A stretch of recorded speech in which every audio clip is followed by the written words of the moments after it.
Oi gente, meu nome é Priscila Calaça e hoje eu vim contar um pouco da minha experiência comprando um AP na planta, financiado pela Minha Casa Minha Vida.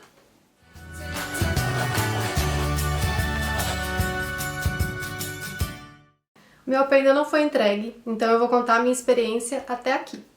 E se vocês quiserem acompanhar mais em tempo real, eu tenho um perfil no Instagram onde eu compartilho mais da evolução da obra, do projeto, das inspirações. Então lá a coisa acaba sendo mais ao vivo. Então me sigam lá e se inscrevam no canal para acompanhar toda a evolução da obra e a espera pela entrega das chaves.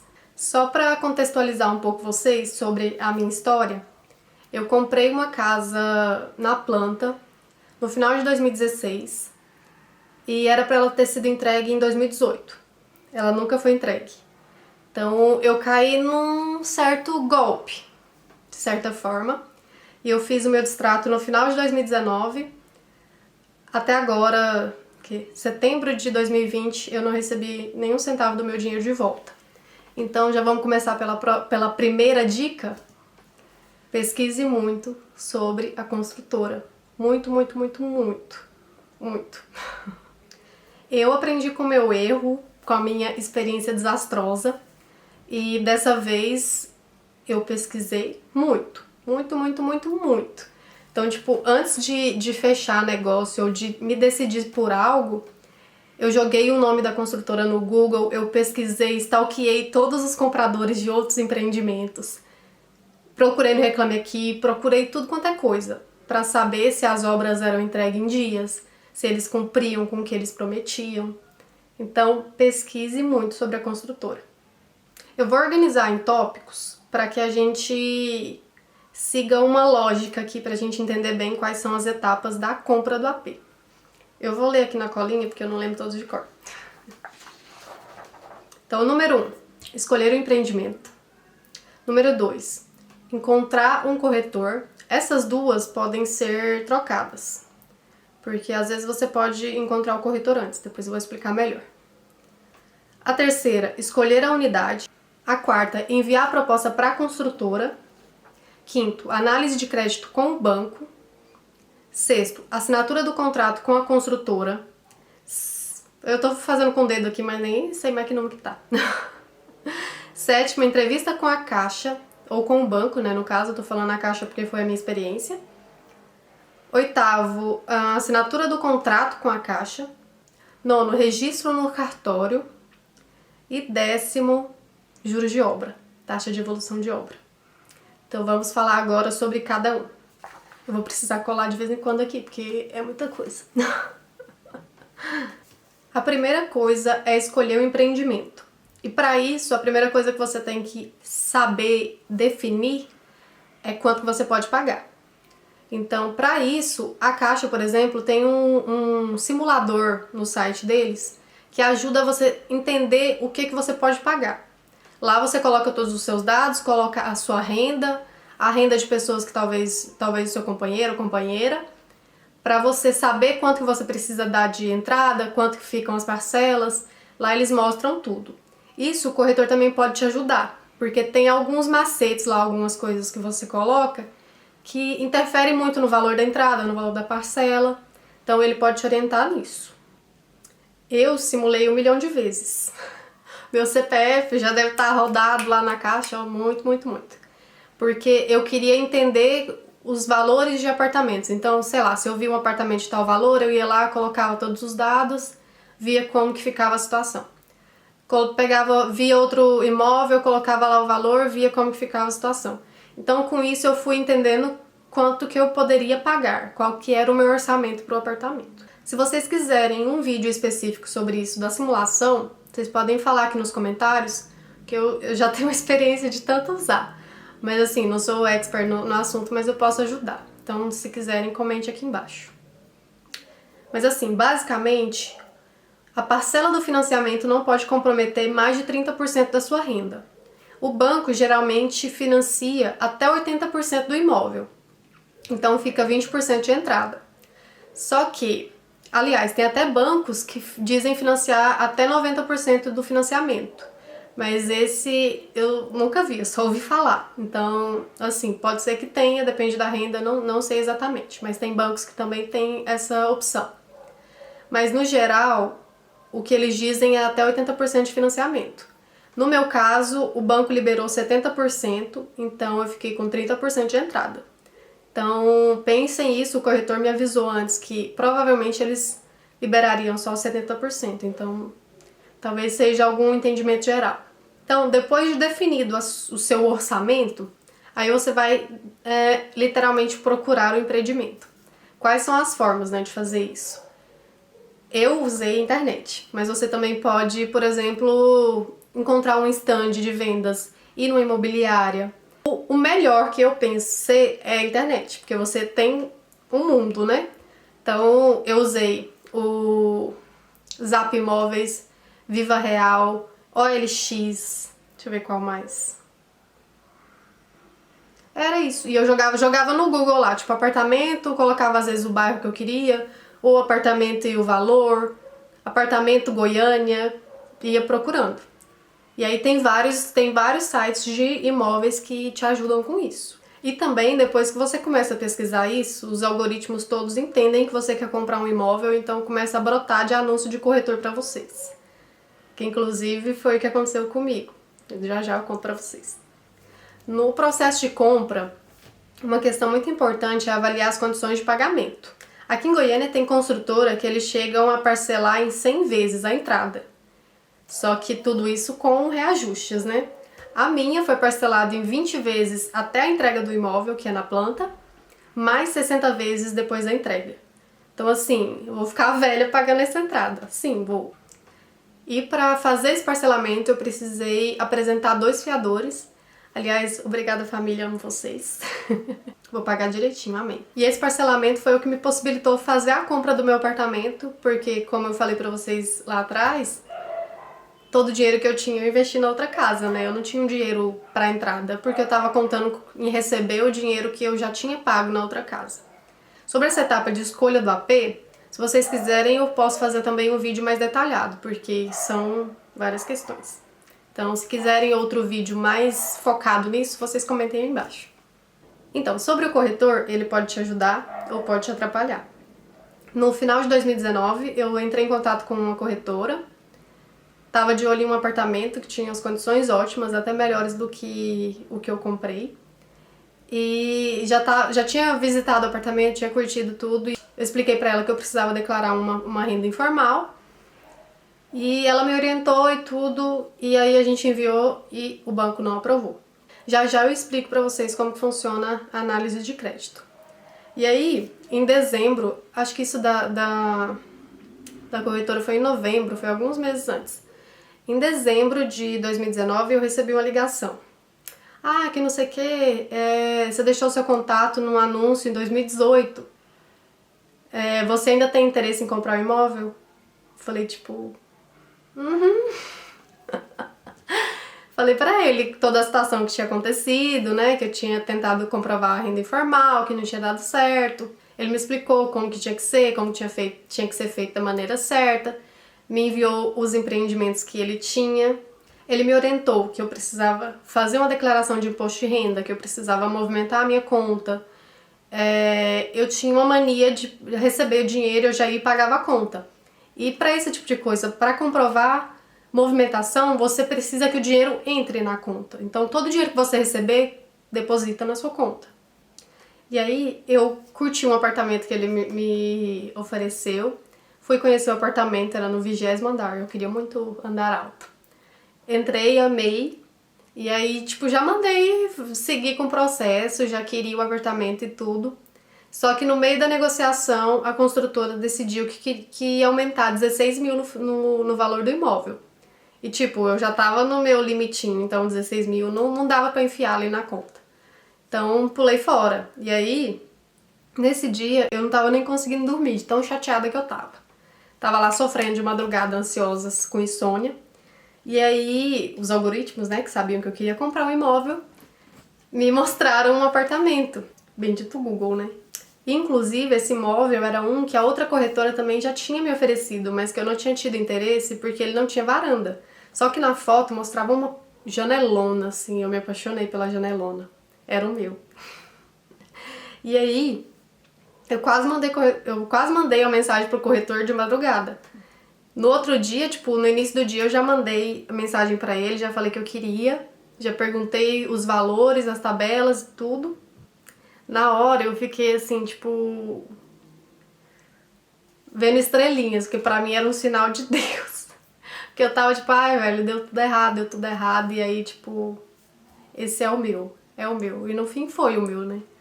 Um dos motivos de eu ficar rindo pras paredes, inclusive, foi porque eu fui iludida. Porque na planta parecia ter uma varanda no quarto. Falei, uma sacada no quarto? Meu sonho.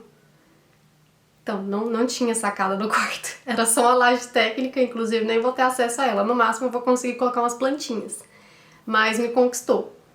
Aí deu match, no outro dia eu já gritei o corretor, já marquei a visita, no outro dia eu já fui visitar o apartamento, amei o decorado era lindo, lindo, lindo. E aí eu amei tudo, fiquei apaixonada, já fiquei ali definindo com ele qual que era a unidade que eu tinha interesse. Ele já enviou as documentações para a construtora. Enquanto isso, eu já fui fuçar tudo que tinha sobre o empreendimento, pesquisar mais ainda sobre a construtora. Já peguei a planta como designer que sou, ansiosa que sou, inclusive. Já peguei a planta, fiz toda uma gambiarra lá, sem, porque nem tinha medidas nem nada. Já fiz o projeto para entender se encaixava nas minhas necessidades, para depois dar o cheque, né, de fechar o negócio em si. E agora começa uma das etapas mais importantes e que várias pessoas não dão atenção, que é a escolha da unidade. Isso não inclui só a planta. No meu caso, por exemplo, tinham 3 opções de planta. Você tem que avaliar a orientação do sol, se é nascente, se é poente, o andar do apartamento, que inclusive é uma das questões que mais influenciam no valor do imóvel.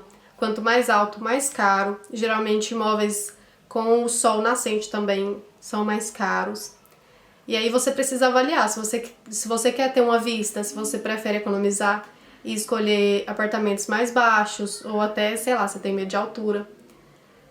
Você também tem que avaliar garagem, se é coberta, se é descoberta, porque tem alguns empreendimentos que a garagem já é vinculada com o imóvel. Se você quer ter vista, você tem que primeiro observar o local. Por exemplo, se tiver um lote vago na frente, você já tem que pensar que aquilo ali pode virar um prédio, que pode tirar a sua vista ou e também tirar a sua privacidade, né? E também avaliar se a torre, às vezes o empreendimento tem 2 torres, você olhar dentro da planta geralmente é uma planta de implantação que eles falam. Se ela tá de frente com a outra torre, porque aí você não vai ter vista, você vai ficar olhando para a varanda da outra pessoa. Avaliar também se o seu apartamento fica próximo de áreas de... Os cachorrinhos aqui não estão colaborando. Você tem que avaliar se a unidade fica próxima de área de lazer, de quadra, de piscina, porque isso pode gerar bastante barulho, principalmente se for em andar baixo. Então, assim, são várias questões. Observe tudo, pergunte tudo. Assim, não tenha vergonha de perguntar ao corretor, dá muito trabalho para ele, porque a comissão dele vai ser alta. Posso te garantir. Depois disso, de escolher a unidade, o corretor monta um fluxo de pagamento com todo o cronograma de pagamentos, de balões, se for ter, tudo isso, e ele envia para a construtora, para que eles avaliem. Tudo isso é feito personalizado, pelo menos aqui os corretores costumam fazer assim. Então, tipo, você fala quanto que você pode pagar, qual que é o seu orçamento, e aí dentro disso eles montam todo o parcelamento, se você precisa parcelar em mais tempo, tudo isso é parcelado com reajuste, então se você puder pagar mais, eles colocam uma parcela menor, que sai mais barata. Depois disso vem a análise de crédito e a assinatura do contrato com a construtora. Eu vou precisar dar uma colada aqui agora, porque... para saber as datas do que aconteceu comigo. Depois que definiu tudo isso, eu enviei a minha proposta ainda em fevereiro para a construtora. O banco só foi aprovar essa análise de crédito em abril. E ainda em abril eu fiz uma entrevista com a Caixa, e só depois dessa entrevista que a construtora me chamou para assinar o contrato, já no final de abril. E aí são 1000 páginas, 1000 regras, tudo escrito de maneira muito difícil de ler. E assim, o que o contrato deixa claro é assim, não desista, porque se você desistir, você vai sair muito no prejuízo. Foi essa a minha conclusão depois de ler todo o contrato. E aí no dia da assinatura do contrato, eu já dei um sinal. Esse sinal, no meu caso, foi de R$9.000.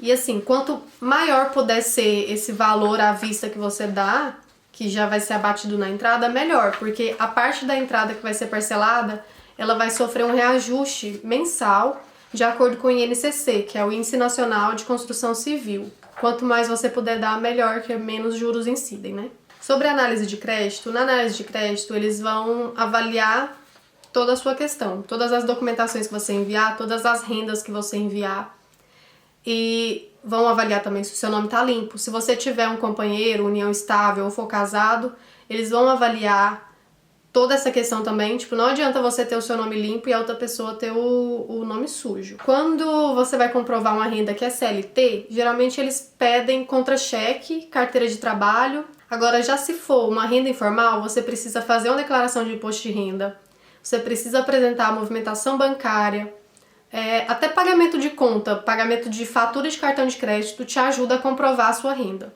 Então, tudo isso eles vão avaliar. A renda informal é mais chatinha, porque eles precisam avaliar se tudo que você apresentou é realmente real. E aí, depois disso, vem a entrevista com a Caixa, a entrevista com o banco.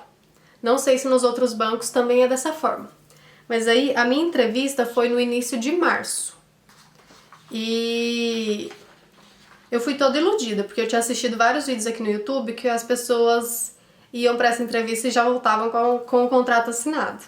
No meu caso não foi assim. A minha foi só uma conversa e ela disse que depois disso, em uns 20 dias, a gente assinaria o contrato. Fui iludida, mais uma vez. Essa entrevista foi basicamente para confirmar os dados que eu já tinha apresentado. Então ela me perguntou sobre a minha profissão, me perguntou sobre a minha renda, perguntou se eu estava ciente dos valores, das parcelas, da entrada, tudo, se eu já tinha o dinheiro da entrada, se eu ia parcelar a entrada.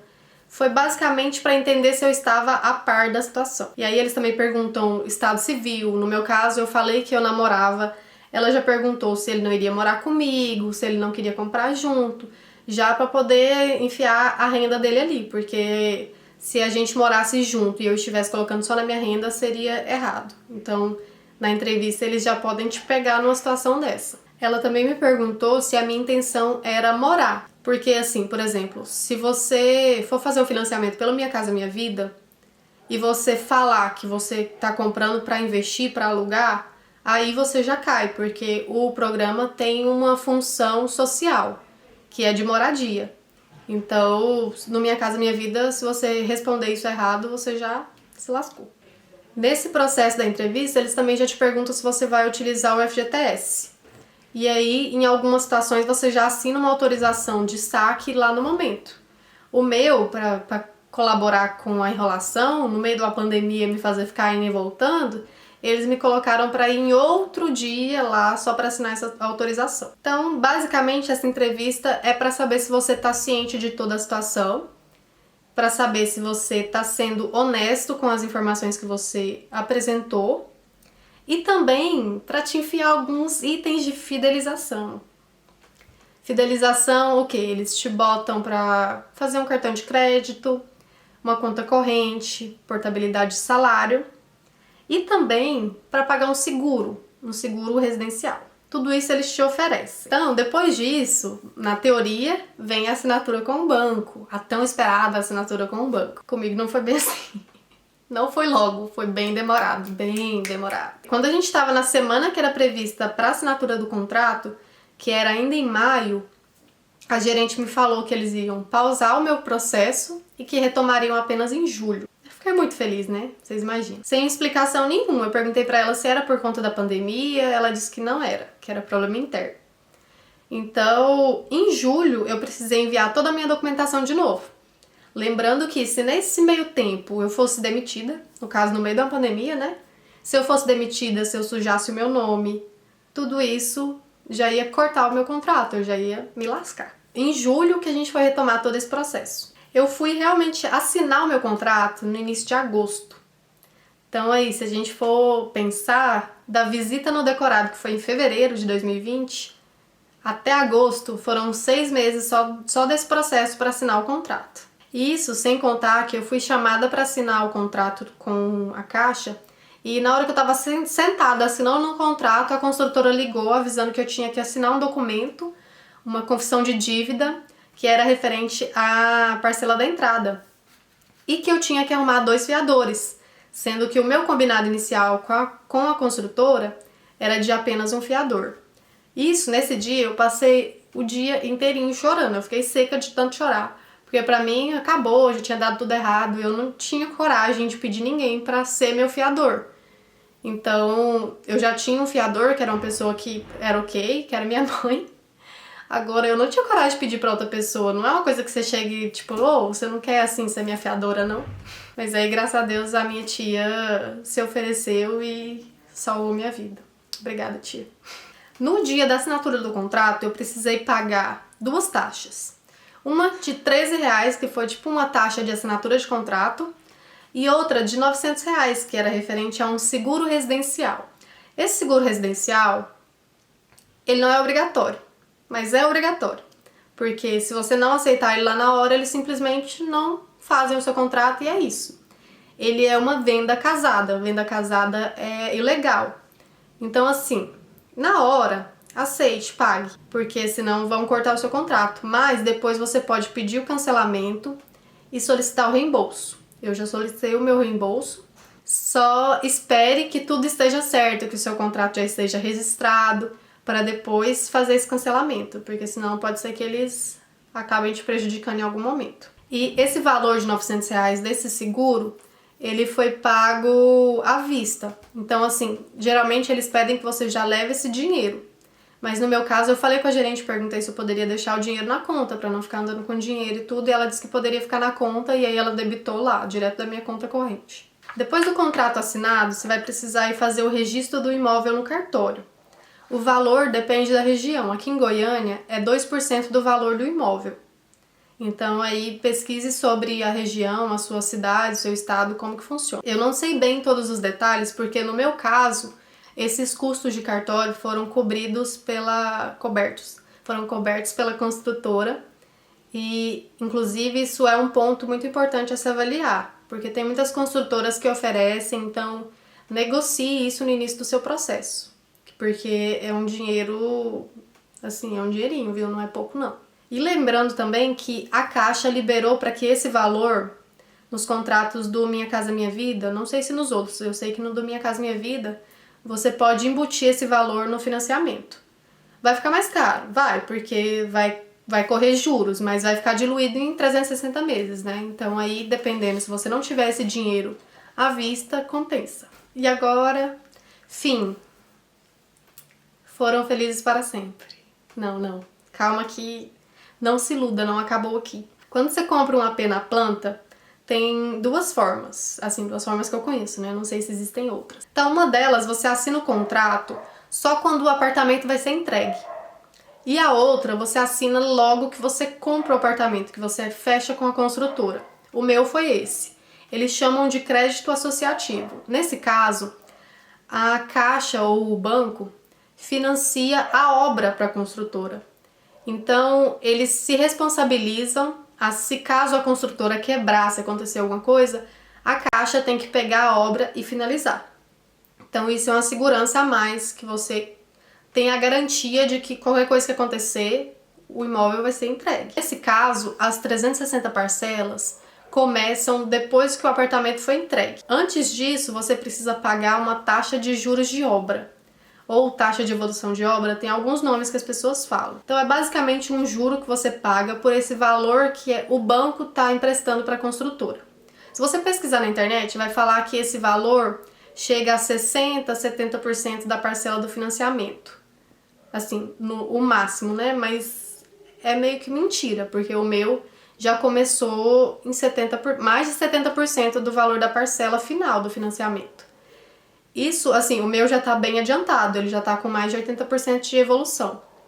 Mas, de toda forma, eu não esperava que fosse estar numa porcentagem tão alta. Esses juros, eles são proporcionais, então, Quando a obra está no início, ele é mais baixo e ele vai aumentando de acordo com a evolução da obra. E eles são apenas juros. Eles não abatem no valor do seu saldo devedor. Então, assim, você vai pagar esse valor, sei lá, se seu imóvel vai ser entregue em 24 meses, você vai pagar 24 parcelas disso. No final, ele já vai estar quase no valor da parcela do seu financiamento. Mas quando o habite-se, você paga esse valor até sair o habite-se, que é um documento que comprova que a obra foi feita de acordo com as normas. Depois disso, começa o seu financiamento. E aí que você vai começar a pagar o financiamento. Todo esse dinheiro foi só juros, esse dinheiro que você pagou nesses 24 meses. Então, esse é o tipo de coisa para você avaliar se você quer comprar na planta ou não. Porque se você tiver o dinheiro para dar uma entrada no apartamento que está pronto, faça isso. Só que também tem a questão de valorização do apartamento, né? Que na planta é muito maior. Então avalie isso, veja todo esse valor se vai compensar no final. Então acho que eu já falei até demais, mas se vocês tiverem alguma dúvida, podem deixar nos comentários. E não esquece de deixar o like se você gostou do vídeo e se inscrever no canal para acompanhar os próximos vídeos e as próximas atualizações do AP. Ativa o sininho, inclusive, para você não perder nada. Então, tchau e até o próximo vídeo. A trilha sonora é os cachorros.